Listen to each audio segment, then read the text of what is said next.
Part 3.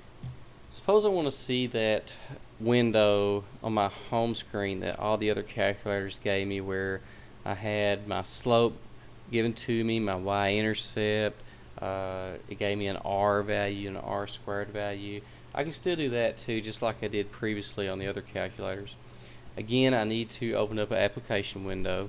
If I go to Insert, I'm just going to do Calculator this time, and you'll see something that kind of resembles what you would think of a home screen on the original TI calculators, 84, 83, 82, those versions.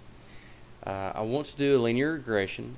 If I go into Statistics, Stat Calculations, it gives me different types of regressions that I can do. It's got one variable, two variable statistics. Here again is my linear regressions, A plus BX version, MX plus B version, which is what I want to use now. If I click this, it's going to open up a window for me. In this window, it wants me to define what my X values are and what my Y values are. My X values, again, are the fat grams. So if I click my down arrow, you'll notice some options down here. There is my fat. If I choose on the Y list, click my down arrow, there's my calories. I just click that. You don't really need to worry much about these other options down here. This is just talking about where it's saving the data in and stuff. I'm going to leave this alone in the way it is for now, because this is a basic tutorial. So I'm just going to go ahead and click OK there. It does my linear regression for me. It titles it linear regression in the form of mx plus b.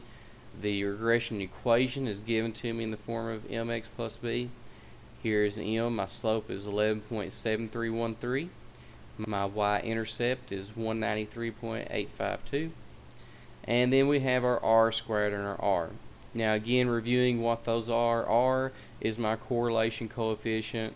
The closer this number is to 1, the closer these points are to being on a straight line or being linear. R squared, which is something that many kids forget what that is and don't really talk a lot about that. That's your coefficient of determination.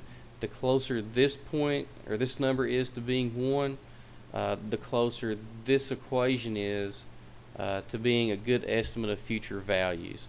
So since our number is really close to 1, or r squared number is close to 1, if I wanted to know how many calories a sandwich would have if it had 50 grams of fat, since 50 is off of my scale, I could plug 50 in for this x value and solve this equation, and the number of calories I come up with would be very, very close to what the actual amount is by using this equation.